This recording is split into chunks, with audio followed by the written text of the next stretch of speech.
Galera, graça e paz, tudo bem? Vou melhorar um pouquinho a luz aqui. Tudo bem com vocês? Mais um domingo aqui de leitura bíblica, de comentário da leitura anual que nós estamos fazendo. Todos que estão vendo esse vídeo são bem-vindos. Aqueles que são da nossa comunidade, aqueles que não são também, são todos muito bem-vindos. Porque o que nós estamos fazendo aqui é ter um gostinho do que vai ser a eternidade. A eternidade vai ser conhecer a Cristo. E conhecendo Cristo, nós conhecemos quem nós somos. Conhecendo a Deus, nós conhecemos quem nós somos. E é Deus quem revela quem nós somos a nós mesmos. Então, vamos orar para agradecer esse domingo maravilhoso que Deus está nos proporcionando. E bora para a leitura. Pai, te agradecemos por este domingo que o Senhor nos proporcionou, Pai. Te convidamos agora para estar presente conosco, Pai. Sem o Senhor nós não podemos fazer nada. Nós precisamos do Senhor para tudo, Pai. E nós precisamos te conhecer mais, Pai. Nós precisamos saber quem o Senhor é na nossa vida, o que o Senhor faz, o que o Senhor quer de nós, Pai. E o que o Senhor quer fazer conosco. O Senhor é um Deus relacional. O Senhor é um Deus de amor, o Senhor é amor e para amar é necessário mais de uma pessoa. Então o Senhor se relaciona com o Filho desde a criação do mundo, desde o princípio. Na verdade o Senhor amou o seu Filho antes da criação do mundo e quem junta isso tudo é o Espírito Santo. Então vocês têm um relacionamento perfeito e nós queremos ter também esse relacionamento perfeito, Pai. Perdoa os nossos pecados, porque são os nossos pecados que nos separam desse relacionamento perfeito. Pai, nós queremos cada vez mais abrir mão da nossa vida, da nossa vontade, dos nossos desejos que nos separam desse relacionamento perfeito, Pai, para poder viver uma vida plena, mesmo em meio, diante de tantas dificuldades, viver uma vida plena com o Senhor e com os nossos irmãos, Pai. Essa é a nossa oração hoje. Espírito Santo, te convidamos também para estar aqui conosco. Abra o nosso entendimento, revela o que o Senhor quer revelar conforme a tua vontade e que venhamos prosseguir, Pai, em te conhecer e com o desejo de te conhecer cada vez mais. Em nome de Jesus, amém. Bom dia, Rose, tudo bem? Bora lá para começar. Terminamos o último domingo em Juízes 14, Josué 14, agora a gente vai para Josué 15, e aí, depois da conquista, a terra começou a ser dividida conforme a instrução que Deus tinha dado para Moisés. Então no capítulo 15 de Josué, nos versículos 1 a 12, vai ter qual vai ser a herança de Judá, quais serão as cidades. Aí fala cidade por cidade, divisa por divisa. Quem quiser ler com detalhes, leia lá com calma. Qualquer dúvida, nós estamos à disposição, né? Mas vai falar agora cidade por cidade. E aí, dos versículos 13 ao 20, vai falar da família de Caleb, né? Qual a cidade que foi dada para Caleb e sua família. E nos versículos 21 a 63 é bem extenso, vai falar de todas as cidades da tribo de Judá. Então, olha só como Deus é detalhista. Às vezes a gente acha que isso não tem necessidade de ler, mas Deus não escreveu nada na palavra dele à toa. Então isso serve para nos mostrar qual foi a família que conquistou, por que conquistou e por que está listado aqui todas as cidades. Um pouquinho mais para frente vocês vão entender por que essa lista é extensa e outras listas não são tão extensas assim. Então, versículos 21 a 63, as cidades da tribo de Judá. E aí, no capítulo 16, os versículos 1 a 10 é mais curtinho, vocês vão ver. Tem as cidades da tribo de Efraim.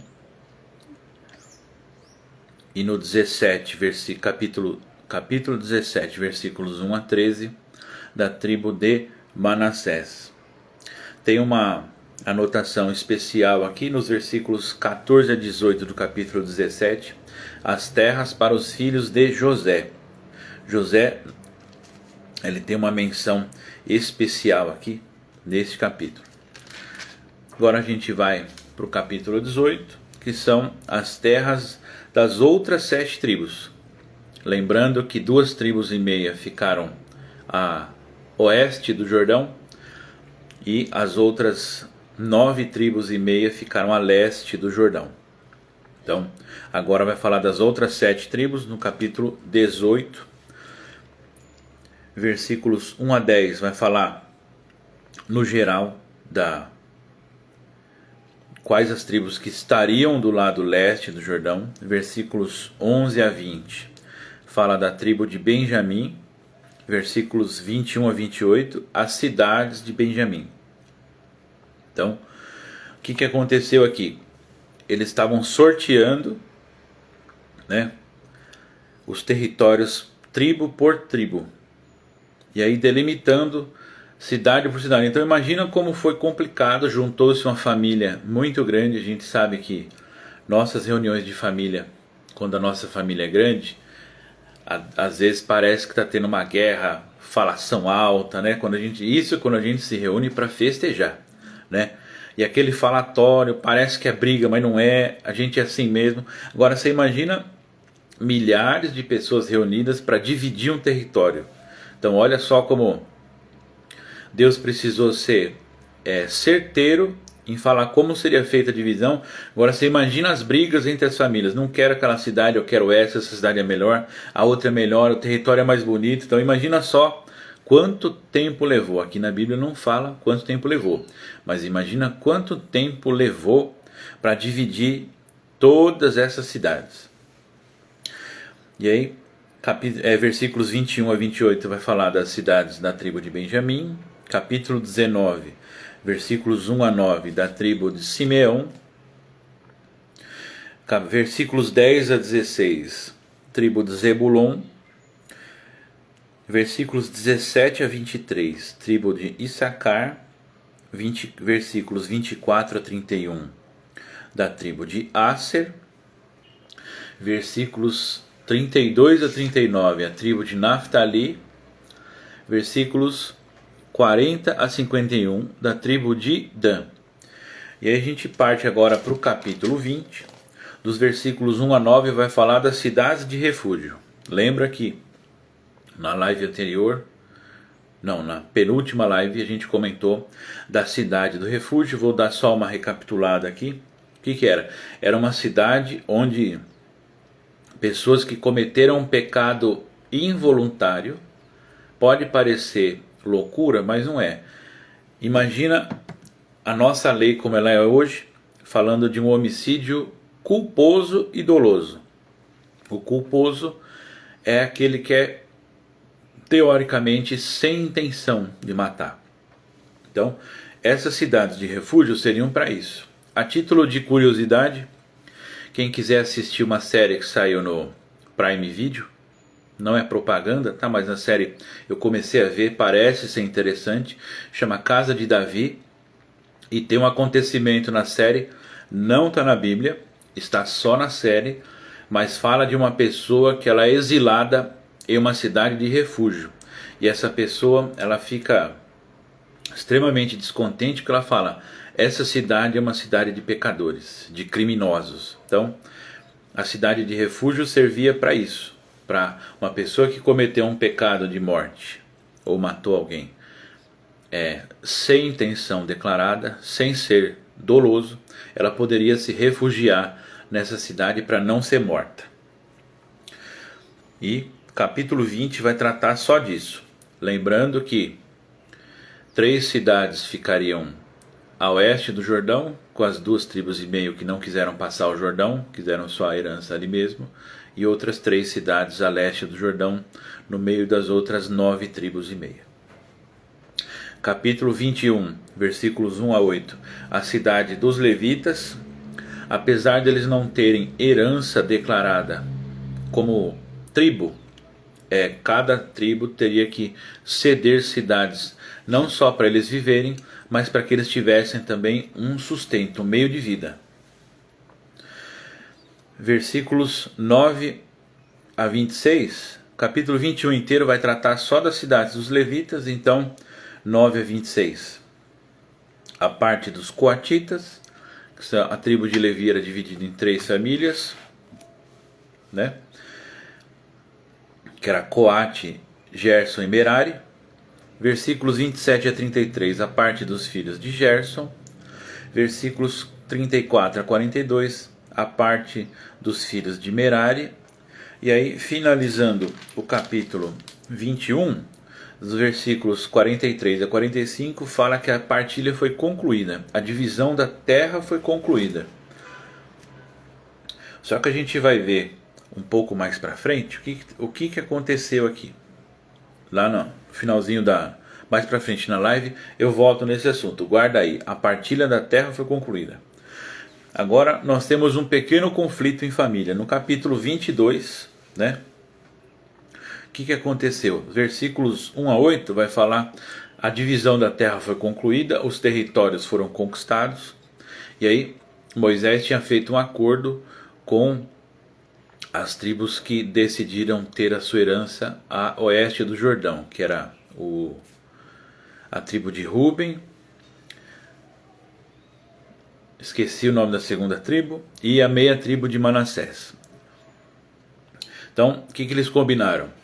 Vocês vão ter a sua herança aqui, mas vocês precisam prometer que vocês vão ajudar os seus irmãos a conquistar a terra e só vão poder voltar para a terra de vocês quando toda a terra for conquistada.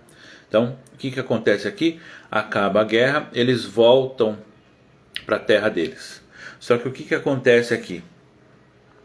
Nos versículos 9 a 12 do capítulo 22, essas tribos que voltaram, elas decidiram fazer um altar. Assim que eles concluíram a passagem do Jordão, do lado oeste do Jordão, eles levantaram um altar. E aí houve um impasse, por quê? Porque as tribos a leste do Jordão acharam que esse altar estava errado, né? Eles estavam indo contra o que Deus havia ordenado a eles, porque eles escolheram levantar um altar do lado deles, e aí ficou uma briga de família. E aí, dos versículos 13 a 20, o que vai acontecer? A necessidade deles realizarem um acordo, deles chegarem num acordo. E aí, o que acontece? Dos versículos 21 a 29, aqui ó, tá aqui ó, a segunda tribo é a tribo de Gade. Então, eram os filhos de Ruben, filhos de Gade e a meia tribo de Manassés. Então, o que acontece aqui? Eles explicam o significado desse altar. E aí, eles chegam nesse acordo, versículos 30 a 34 vai falar que eles firmam um acordo, eles entenderam o que estava acontecendo, e aí eles firmaram esse acordo. Estamos chegando no finalzinho do livro de Josué, no capítulo 23, versículos 1 a 5. O que acontece aqui? A despedida de Josué, ele faz um discurso, né? E esse discurso é uma introdução para o capítulo 24, que finaliza o livro de Josué. Então, versículos 1 a 5 do capítulo 23 vai falar da despedida de Josué. Versículos 6 a 16 vai falar do compromisso com a lei. Então, o que Josué faz ali? Ele declara que precisamos ter, não é só a família dele, é todo o povo, precisa ter um compromisso com a lei. Lembra que lá no começo do livro Josué, Deus falou para Josué: medita no livro da lei de dia e de noite, que você será bem sucedido. Então, olha só, aqui nós temos a conclusão, né, a finalização da vida de Josué, e pelo que está escrito aqui, e a gente vai ver agora no capítulo 24, Josué, ele meditou e buscou na lei do Senhor a sua vida inteira. Ele obedeceu aquilo que Deus tinha declarado sobre a vida dele. Então, o capítulo 24 de Josué é uma celebração da unidade. A gente ouve muito esse versículo, né? Todo mundo que vem de um contexto cristão já ouviu uma pregação sobre esse assunto, que fala: eu e a minha casa serviremos ao Senhor. Então, na verdade, ele queria que todo o povo celebrasse dessa unidade. Ele não está apenas sendo egoísta e falando: ó, vocês servem quem vocês querem, eu e a minha família vamos servir a Deus. Não. Isso era um convite para que toda a nação servisse a Deus em unidade, né? Então, capítulo 24 vai tratar disso. Versículos 1 a 28, a aliança que é feita em Siquém. A família de Josué, através dele, faz uma aliança com todo o povo. E nos versículos 29 a 33, fala da morte de Josué e a morte de Eleazar, que era o sumo sacerdote da época. E aí nós encerramos o livro de Josué, entramos em Juízes. E aí vai falar aqui no capítulo 1 de Juízes da conquista dos territórios. Lembra que eu fiz um alerta para vocês? Guardem uma informação. Por que uma lista de uma tribo era maior do que a outra? Aqui no livro de Juízes vai começar a relatar como que o território foi conquistado. E aí, logo no capítulo 1, dos versículos 1 a 21, a lenta ocupação de Canaã. Então eles não procederam, não é que eles foram apenas devagar, eles não procederam com a constância que Deus mandou que eles fizessem. Não é que eles deveriam conquistar tudo rápido, eles deveriam ser perseverantes. E aí, o que a gente vê aqui? Quando começa a descrição da conquista do território, a gente vai ler o versículo 3 agora. O que aconteceu? Vamos ler desde o versículo 1. Aconteceu que depois da morte de Josué, os filhos de Israel consultaram a Javé nesses termos: quem de nós subirá primeiro e combaterá contra os cananeus? Javé respondeu: Judá vai subir primeiro, pois eis que eu entreguei essas terras na mão dele. Então, eles não tinham conquistado toda a terra ainda. Mas por que a lista de Judá é maior do que a das outras tribos? A gente vai ver aqui. O que aconteceu? Deus falou: Judá vai primeiro. Olha só o que Judá fez, como é importante. E Judá disse para Simeão, seu irmão: suba comigo ao meu território que me coube por sorte, e nós combateremos contra os cananeus. E depois, quando chegar a minha vez, eu subirei com você ao seu território. E Simeão foi com ele. Olha só. Então, o que Judá fez? Por que Judá conquistou o seu território? Porque ele chamou seu irmão para ajudar. Então, falou: irmão, me ajuda aqui, e quando chegar a sua vez, eu te ajudo também. Então, isso é muito importante para nós, saber pedir ajuda. Então, o capítulo 1 de Juízes vai tratar só da conquista da tribo de Judá. Versículos 22 a 26 vai falar da tomada de Betel. E aí, nos versículos 27 a 36, o que acontece? A conquista das tribos do norte. As tribos do norte, elas não conseguem expulsar totalmente o povo que Deus havia ordenado que eles expulsassem. Por quê? Porque eles não chamaram seus irmãos para ajudar. Então, olha a consequência ruim. Judá conquistou seu território e ajudou Simeão a conquistar seu território, porém os outros irmãos não tiveram a mesma atitude entre si. Então, capítulo 1 termina assim. Capítulo 2, versículos 1 a 5. O anjo de Javé reprova Israel. O que acontece? Josué morreu, despediu o povo, cada um fez o que achou que deveria fazer. Olha só que triste.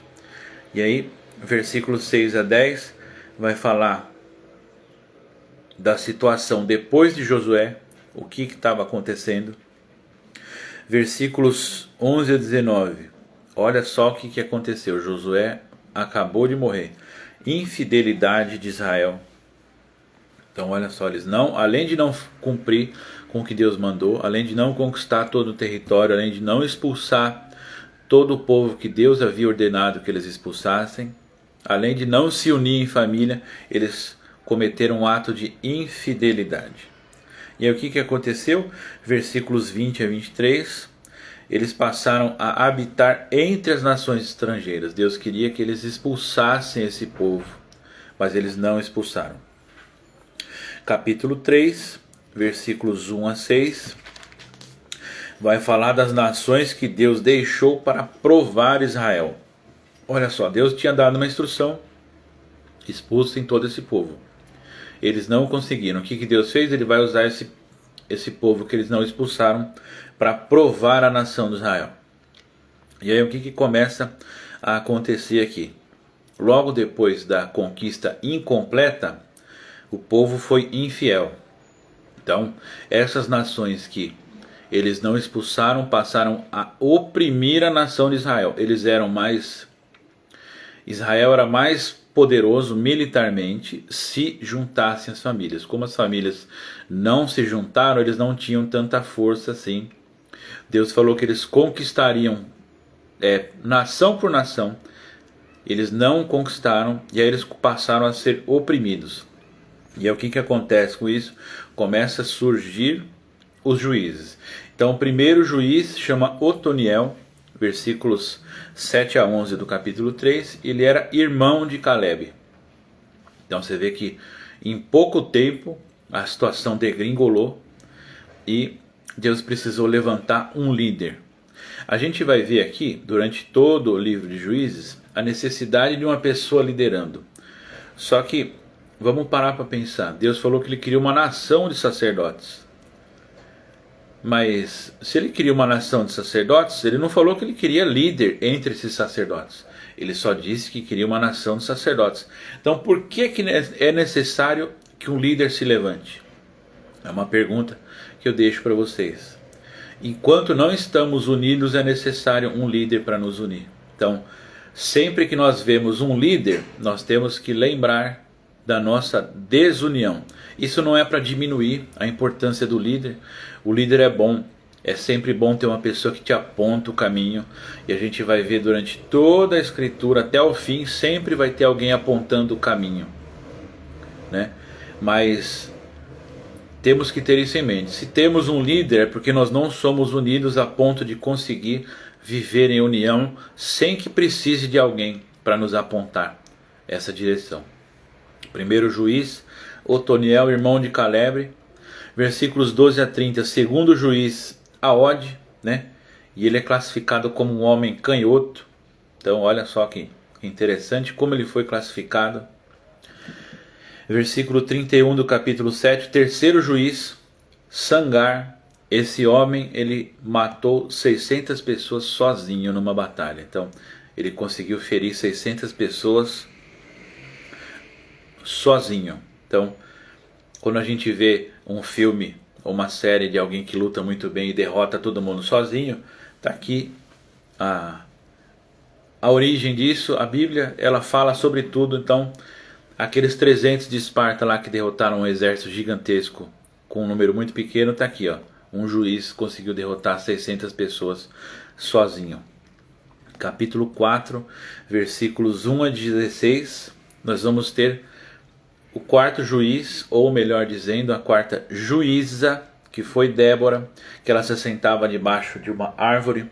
Então, um pouquinho antes de começar a live aqui, a Rose me mandou uma pergunta que ela queria saber o que ia ser falado desses juízes. Então, vamos entrar aqui na parte que ela queria ouvir, né?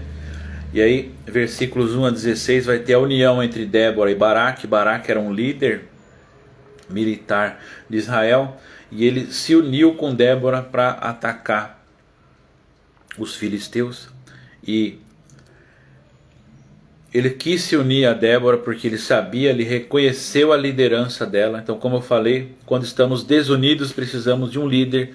Então, Baraque, para unir o seu povo, ele escolheu uma liderança feminina. Olha só, isso desse formato na Bíblia, é a primeira vez que a gente vê uma mulher sendo escolhida para liderar um povo, e não só um povo, liderar um exército em uma batalha. Porque Baraque fala para Débora: se você não for para essa batalha, eu não vou, porque ele já tinha recebido de Deus que ele ganharia a batalha. Só que ele falou: vou com você, se você não for, eu não vou. E aí Débora falou o quê? Falou: tudo bem, você vai, mas a glória da vitória não vai ser para um homem, vai ser para uma mulher. Versículos 17 a 24. vai falar justamente disso, da mulher que matou o líder do exército inimigo, porque eles derrotaram o exército inimigo, porém o líder fugiu, que era Sísera, e aí Jael mata ele. Jael era uma mulher e ela levou a glória da vitória por ter matado o líder. Com certeza, Rose, porque a mulher, ela não é só importância na liderança. Eu falei que quando estamos desunidos, precisamos de alguém que nos aponte o caminho, certo? Então, esse é um dos papéis de uma mulher na família. Às vezes a família não é unida. E eu não estou exagerando aqui, mas infelizmente é isso. Às vezes uma família não é unida. E quem que consegue unir a família?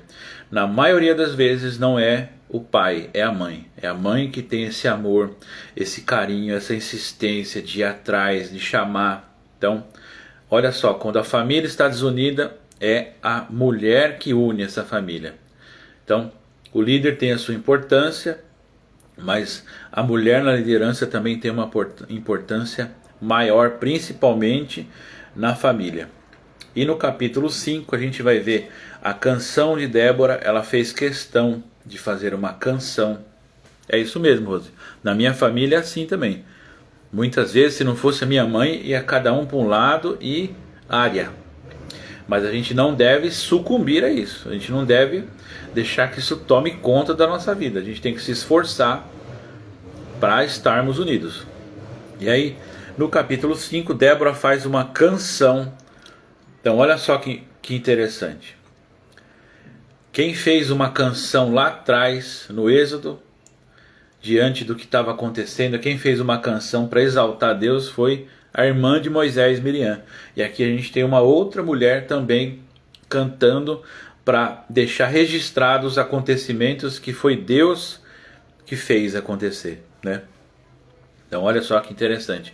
É mais uma mulher, e não só uma mulher líder, mas uma cantora também. E aí a gente parte agora para o capítulo 6, versículos 1 a 6. O que vai acontecer? A gente vai ver isso durante todo o livro de Juízes. É levantado um juiz, o povo se arrepende do pecado e, unidos, eles derrotam os inimigos. Depois de derrotado o inimigo, vai cada um para um lado, se separam novamente, cada um vive a sua vida do jeito que quer, voltam a pecar. E aí é necessário levantar um juiz, porque o povo passa a ser oprimido. Então, que a gente leve esse conceito para a nossa vida. Quando estamos unidos com um propósito só, é Deus que nos dá a vitória. É Deus que nos faz bem-sucedidos. Quando meditamos nessa lei aqui dia e noite, nós vamos querer estar unidos. Não tem como ler a Bíblia e não querer estar unido com ninguém. Não tem como. Então, se estivermos unidos, somos bem-sucedidos. Se na nossa vida não estamos sendo bem-sucedidos, não vou declarar com certeza absoluta aqui, mas pode ser que não estamos agindo em unidade conforme Deus quer. Então, povo unido, Deus dava vitória. O povo desunido, eles eram oprimidos pelo inimigo. E aí no capítulo 6 eles voltam a ser oprimidos pelos midianitas que eles tinham derrotado. Então, capítulo 6, versículos 7 a 10, é levantado o quinto juiz, que agora é Gideão. Versículos 11 a 24, é a vinda do mensageiro de Javé. O mensageiro de Deus, ele declara a Gideão como valente guerreiro. Vai nessa força que você tem. Eu estou te enviando e estarei com você. Então olha só quantas palavras Gideão recebeu. E onde ele estava escondido, malhando trigo para que eles não fossem roubados, porque a nação vinha, os midianitas vinham e roubavam tudo. E agora a gente vai ler o versículo 21. Então o anjo de Javé, com a ponta do cajado na mão, tocou a carne e nos pães sem fermento. O fogo subiu do rochedo e consumiu a carne e os pães sem fermento. Em seguida, o anjo de Javé desapareceu diante dos seus olhos. Bom dia, Neidinha. Então olha só, Gideão reconheceu que era um homem de Deus ali. Ele não tinha visto que era um anjo ainda, mas ele reconheceu que era alguém enviado por Deus. Ele quis fazer um sacrifício em agradecimento. E olha só o que aconteceu aqui com a ponta do cajado.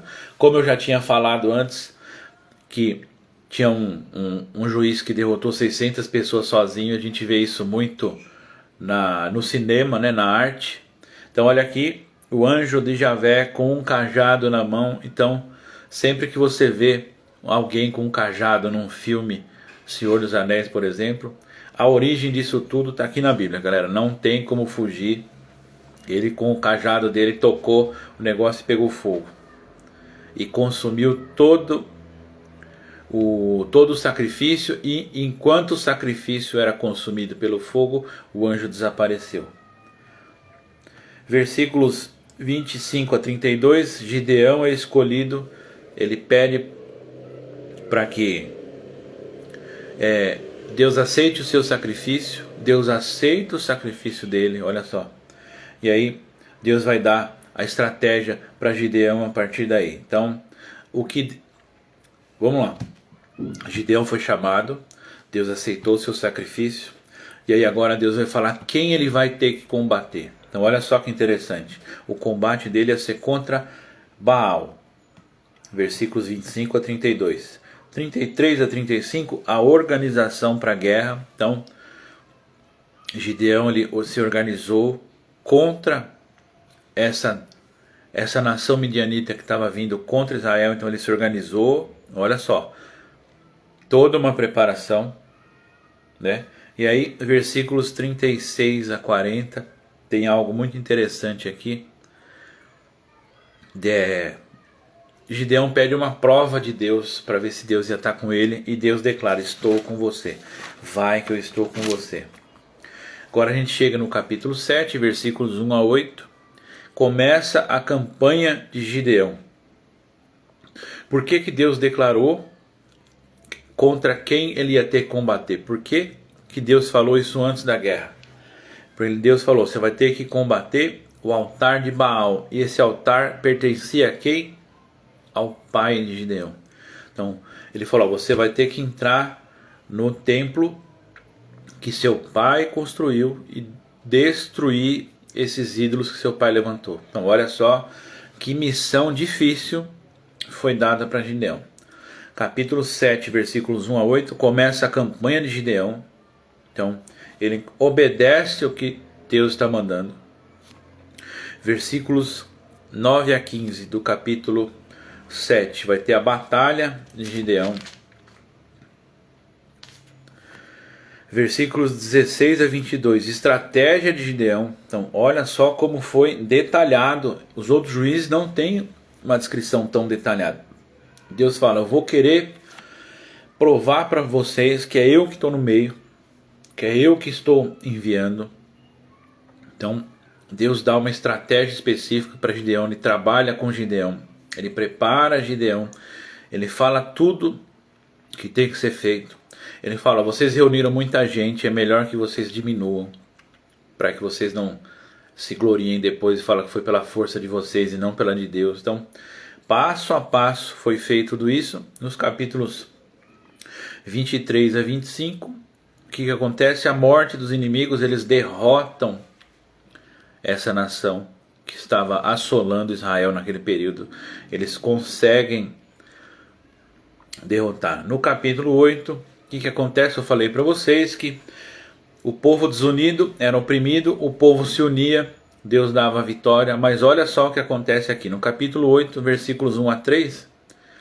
Acontece o que? A queixa dos efraimitas. Essa parte da tribo de Efraim chega para Gideão e fala: você foi para a guerra e não nos chamou. Então olha só o que aconteceu. Gideão tem todo um trabalho de levantar um povo que estava acovardado, oprimido. E aí, logo depois da vitória, vem o irmão reclamar e falar: mas você não me chamou. E aí Gideão fala: eu mandei aviso para todo mundo e a gente lutou só com os que Deus trouxe aqui, vocês é que não quiseram vir. Olha só. E aí, capítulo 8, versículos 4 a 9, fala de mais uma vitória de Gideão, né? Mais uma derrota que ele impôs aos midianitas. E no caminho de de volta, eles pedem pão para uma tribo lá onde eles estavam passando. Eu não vou lembrar o nome da cidade aqui porque eu não anotei. Eles pedem pão para o exército e essa cidade nega. O nome da cidade é Sucote. Eles negam. Então eles estavam caçando 2 reis, os midianitas que fugiram, e nesse caminho eles pediram comida, essa comida foi negada. Então olha só o tanto de desafio que eles enfrentaram. Nos versículos 10 a 12 eles conseguem encontrar esses 2 reis, eles derrotam, e capítulo 8, versículos 13 a 21, mais uma vez vai falar da morte dos inimigos. Então olha quantas batalhas Gideão teve que lutar com o seu povo para aplicar uma derrota suficientemente grande nos midianitas para eles pararem de oprimir o povo de Israel. E versículos 22 a 32, eles quiseram levantar Gideão como rei, ele não quis, né? E o interessante aqui é que sempre que estamos envolvidos em uma atividade em grupo, quando a gente alcança o objetivo, sempre tem uma pessoa que se destaca nesse grupo, que é chamado de líder. Então, a maioria das pessoas desse grupo, eles não querem assumir a responsabilidade, eles querem deixar sob a responsabilidade do líder. Então, como eu tinha falado lá atrás, Deus queria uma nação de sacerdotes e não falou que precisaria de líderes entre esses sacerdotes. Porém, quando estamos desunidos, precisamos de alguém que aponte o caminho. Então o povo está sempre querendo ter alguém que esteja à frente, que assuma a responsabilidade. E as pessoas, na maioria das vezes, querem se submeter a alguém que assuma essa responsabilidade. Por quê? Porque a responsabilidade é dela e não minha. Então, temos que ficar atentos também. Quando a gente quer colocar muita responsabilidade em alguém, a gente não está cumprindo com o que Deus pede de nós. Nós somos uma nação de sacerdotes, somos líderes e precisamos agir conforme Deus assim deseja de nós. E aí, capítulo 8, versículos 33 a 35, o que acontece? Novamente a idolatria. O povo ganhou, quiseram um rei, Gideão não quis ser rei, e dada a vitória, a situação tranquilizou, voltaram à idolatria. E aqui temos um caso atípico. No capítulo 9, um dos filhos de Gideão se declara rei após a morte de Gideão. Eles vivem um breve período de monarquia num grupo pequeno de cidades, e esse irmão, para assumir o reinado, o nome dele é Abimeleque. Capítulo 9, versículos 1 a 6, ele vai falar que ele mata seus 70 irmãos, 70 não, né? 68, porque um sobrevive. Então, eram 70, ele matou os irmãos para poder ser rei. E uma cidade onde ele morava, Siquém, o que eles fizeram? Eles ajudaram Abimeleque nessa empreitada diabólica de matar os seus irmãos para que ele fosse rei. E aí, versículos 7 a 21 vai falar da armadilha do poder. Já começa com intriga. Ele fala: vocês que me ajudaram a matar os meus irmãos para que eu fosse rei. E aí, versículos 22 a 25, não todos concordaram com Abimeleque sendo rei, e aí tem uma revolta contra Abimeleque da própria cidade de Siquém, né? Versículos 26 a 41 vai falar da derrota de Gaal, né? Entre essa revolta que teve, vai falar dessa derrota. Versículos 42 a 49, a vingança de Abimeleque. Então, o povo tentou derrotar ele, ele se vingou contra o povo, ele sitiou uma torre, o povo da cidade se refugiou nessa torre. E aí o que acontece? Versículos 50 a 57, uma mulher mata Abimeleque nesse cerco aí que ele fez contra essa torre. Essa mulher joga uma pedra e acerta ele na cabeça. E o que acontece? Ele pede para que alguém mate ele. Olha só o que Abimeleque faz. Ele pede para que alguém mate ele, para que ele não seja reconhecido como morto por uma mulher. Olha só que situação. Aí a gente chega no capítulo 10. Vai falar do sexto juiz, versículos 1 e 2. O nome dele era Tola. E aí, aqui é um breve relato apenas dos juízes. Versículos 3 a 5 vai falar do sétimo juiz, que é Jair. Versículos 6 a 9, novamente a idolatria. Então o povo vivia pecando e clamando a Deus. Pecando e clamando a Deus. Versículos 6 a 9, novamente a idolatria. Versículos 10 a 18, novamente o clamor a Deus. Então, por que nas nossas vidas, na maioria das vezes, a gente clama só quando está em situação difícil? Como a Rose perguntou antes de começar a live aqui. Porém, e se a gente clamasse quando a situação está tudo bem? A gente clamasse pela presença de Deus, só pelo prazer de estar com Ele? Será que a nossa vida não seria diferente? Em vez de nos lembrarmos de clamar apenas quando estamos em dificuldade? Ou quando, na maioria das vezes, quando a pessoa descobre uma doença grave, quando tem um prejuízo financeiro, ou quando perde o emprego, né? Ou quando tem uma ação na justiça, a gente só clama a Deus nesses momentos. E não está errado clamar a Deus no momento de desespero, porque a gente sabe que quem nos defende é Deus, Ele é o nosso advogado. Quem nos dá a vitória é Deus, quem nos dá a direção é Deus. Mas e se a gente clamasse também por Ele quando a gente não precisa de uma vitória? Quando a gente não precisa de uma cura? Se a gente clamasse a Deus quando está tudo bem, você acordou feliz, todos os seus problemas estão resolvidos, encaminhados, a sua vida está caminhando bem, por que você não clama pela presença de Deus só para estar com Ele? Então, isso é algo que nós temos que pensar também. Agora a gente chega no capítulo 11, versículos 1 a 11, vai falar do oitavo juiz, que é Jefté. Jefté é uma história bem particular na Bíblia, bem interessante de ler, né? Então, versículos 1 a 11 vai falar quem é Jefté, quem ele tinha que derrotar. Versículos 12 a 28. Jefté, os filhos de Amon, então era contra quem ele estava lutando. Temos que refletir sim, Rose. Temos que refletir sim sobre isso. Versículos 29 a 33, aqui a gente chega na parte peculiar do texto. Lendo aqui esse texto, a gente vê que Jefté era um homem obediente e ele tinha um foco muito grande no que ele fazia. E ele foi chamado por Deus para enfrentar uma situação difícil. Em momento algum ele temeu, em momento algum ele duvidou, ele não pediu confirmação, ele foi para cima.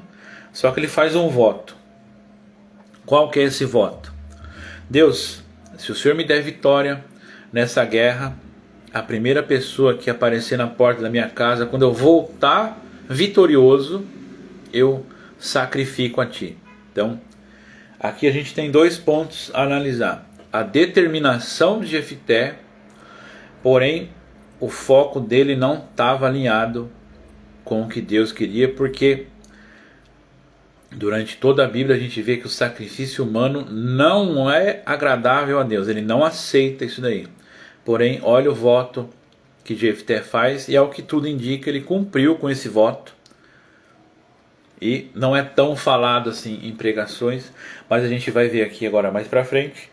Ele faz esse voto, e o que acontece? A filha sai para se alegrar com a volta vitoriosa do pai. E aí o pai se entristece. A hora que ele se entristece, a filha fala: pai, se você fez um voto, cumpra. Então olha só, ele era tão determinado que até a sua família sabia dessa determinação. Então ela fala: pai, se você fez um voto, cumpra, porém me deixe chorar a minha virgindade por 2 meses, que eu vou andar com as minhas amigas, mas o Senhor vai cumprir o seu voto. É o que tudo indica, ele cumpriu o voto e sacrificou a própria filha. Porém, nós sabemos que isso não agrada a Deus. O sacrifício humano é algo que Deus abomina. Abomina. E aí, ele cumpre o voto. E aí, encerra-se o capítulo que fala de Jefté, porque no capítulo 12, logo no comecinho, vai falar das guerras internas entre o povo e a morte de Jefté. Mas o que eu quero deixar frisado aqui sobre a vida de Jefté é que a nossa determinação tem que estar alinhada com o que Deus quer, com o caráter divino, com os princípios cristãos. Nossa determinação tem que estar focada nisso, porque se a gente se determinar a fazer algo que não está certo, a gente vai fazer. Então a nossa determinação tem que estar alinhada com o propósito de Deus, para que a gente não venha fazer coisas erradas achando que está fazendo em nome de Deus. Então capítulo 12, versículos 1 a 7 vai começar algumas guerras internas. Jefté morre, e aí o que acontece? Irmão começa a perseguir irmão, e nessa perseguição, vou ler aqui o versículo, finalzinho do versículo 6. Durante o juizado de Jefté, olha só o que aconteceu no versículo 6. Nessa época, 42 mil homens de Efraim foram mortos. Então era uma tribo lutando contra a outra. Jefté morre, é levantado um novo juiz, versículos 8 a 10 do capítulo 12. O nono juiz é Abezã. Versículos 11 e 12. Nós temos o 10º juiz. Aqui na minha Bíblia o nome dele é Elon. Pode ser que na sua Bíblia esteja com um nome diferente.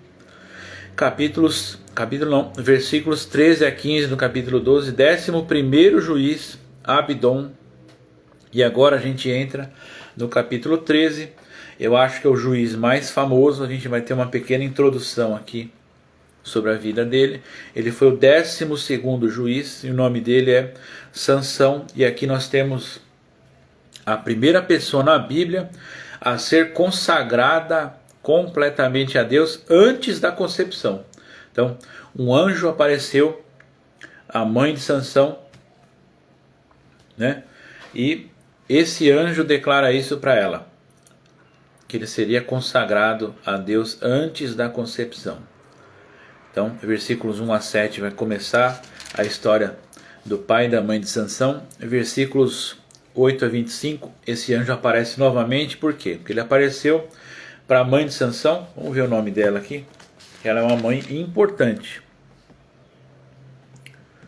Aqui não fala o nome dela, só fala o nome do marido. Mas se alguém souber aí, pode pôr no comentário. Mas eu acho que não fala. Fala só de Manoá. Na minha Bíblia está escrito Manoé, mas na sua Bíblia provavelmente está escrito Manoá. Então ele aparece primeiro para a mãe, e a mãe fala: apareceu um anjo de Deus para mim aqui, falou isso, isso, isso.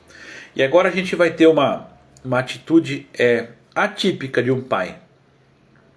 Porque o que ele faz? Ele ora, e ele pede que esse anjo, ele ora para Deus e pede que esse anjo volte e fale com ele também. Então, isso mesmo, Rose, não tem o nome dela. E aí, Manoá, ele ora para que o anjo volte. Diante disso, vamos ler lá, versículo 8. Diante disso, Manoá rezou a Deus, orou a Deus, a Javé, dizendo: meu Senhor, peço-te que o homem de Deus que enviaste volte outra vez ao nosso encontro e nos ensine o que fazer para a criança que vai nascer. Então, Manoá teve a melhor atitude que um pai pode ter em relação aos seus filhos. Ele orou para que Deus enviasse o anjo novamente. Para quê? Olha só. E nos ensine o que fazer para a criança que vai nascer. A esposa dele era estéril e recebe uma notícia que vai ter um filho. E olha só o nível de dependência desse pai. Fala: então, se eu vou ter um filho, eu sei que esse filho é de Deus, então que Deus me dê a instrução de como criar essa criança. Olha só que bonito. E a gente vai ler agora também o versículo 12. Manoá perguntou ao homem: quando a sua palavra se realizar, qual deve ser nosso modo de proceder e que tarefa o menino exercerá? Então olha só, ele não duvidou, mesmo a esposa sendo estéril, ele não duvidou. E aí ele perguntou para o anjo, porque Deus ouviu sua oração e mandou o anjo de novo.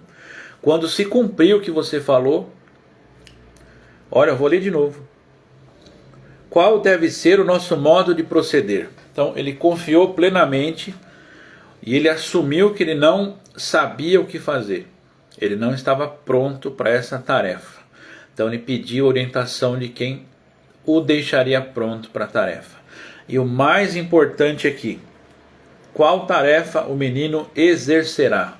Então, tem criança que já nasce com pai e mãe desejando que seja jogador de futebol, que seja médico, que seja engenheiro. É só profissão que dá muito dinheiro, que os pais desejam. Desejo que meu filho seja influencer, desejo que meu filho seja atleta, desejo que meu filho tenha uma profissão de renome. Mas aqui Manoá declarou, perguntou para o anjo, o que essa criança vai fazer? Então olha só o nível de dependência e como essa história nos ensina, né? Muito mais do que a história de Sansão, a gente viu uma história de pais que quiseram fazer o certo. Olha só. Então, como que eu devo criar essa criança? E o que essa criança vai ser? Ele abriu mão do desejo dele de ver o seu filho com uma profissão que ele desejava, ou que ele sonhava que o filho pudesse ter. Ele abriu mão do seu desejo e declarou, Deus, me fala o que meu filho vai fazer. Então, que a gente pegue isso para a nossa vida. E para encerrar aqui, a gente vai ler o versículo 18 agora, que olha só que interessante. No versículo 18, o que Manoá fez? Diante de tudo isso, ele perguntou, qual que é seu nome para o anjo? E aí o anjo de Javé lhe perguntou de volta, por que você pergunta sobre o meu nome? E aí olha só o que o anjo fala. Por que você pergunta sobre o meu nome? Ele é maravilhoso. Então, mais para frente na Bíblia a gente tem uma profecia de um homem que teria o nome de Conselheiro Maravilhoso, ou Maravilhoso Conselheiro. Quem que usa esse nome? Esse nome estava sendo direcionado a quem? Isaías 9:6. Maravilhoso é um dos nomes de Jesus Cristo. Ele seria maravilhoso conselheiro. Então, olha só. Manoá está pedindo conselhos aqui para esse anjo. E esse anjo está dando esses conselhos. E ele fala algo mais. O meu nome é maravilhoso conselheiro. Olha só que coisa linda de se ler.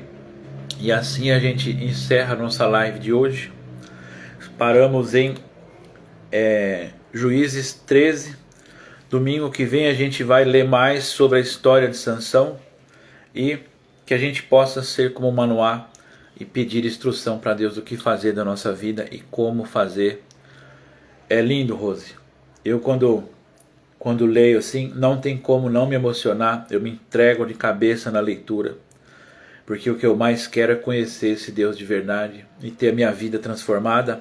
Ainda tenho algumas dificuldades, Deus ainda está me tratando em certas áreas, Deus já me curou de muita coisa, Deus já me libertou de muita coisa e está libertando, mas a minha maior alegria é conhecer esse Deus através da palavra dele e vivendo juntos em união, a gente pode aumentar o nosso conhecimento de Deus, porque ele se revela de uma forma para mim, ele se revela de uma forma para Rose, e quando a gente junta essas revelações, a gente tem um panorama mais completo de quem Deus é.